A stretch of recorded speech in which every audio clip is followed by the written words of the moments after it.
A teenager is lying on the ground, bleeding after being shot. A gun held to his head.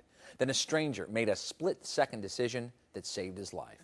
CBS 2's Mai Martinez talked with that man, now being called a hero, and she joins us from the newsroom. Mai?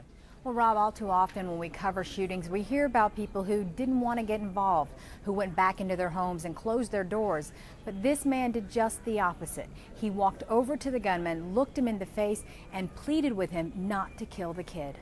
People living in the 8300 block of South Baltimore say they're used to seeing gang violence in their neighborhood. What they're not used to seeing is a humble hero stepping in to help save a life. But that's what happened Tuesday night when a 14-year-old was shot and collapsed in this yard as he tried to run from the gunman. Got to the alley and I saw the dude just laying there and he had the gun over his face. He had the gun to his face? Yeah. So I backed up and the lady pulled us to the side. As the 14-year-old begged for his life, Daniel Griffith and others took cover. But this man, who asked us only to call him Malik, did not. Instead, he called 911 and then walked toward the shooter. My other friend was like, man, that's not your business, leave it alone, leave it alone.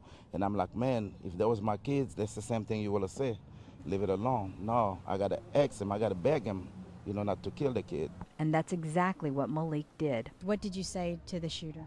I said, please, man, give him another chance. Let him live, please, don't kill him. Witnesses could not believe what they were seeing. It was brave. It was real brave because ain't too many people out here that'll actually step up and stop something like that. He would have killed him. He would have killed him if it wasn't for him. But Malik says he can't take the credit for saving the young man's life. It wasn't me, it was like the Lord who did it. You know, the Lord tell me just to talk to him, you know, maybe he might listen. And I get God touch his heart and then he listened.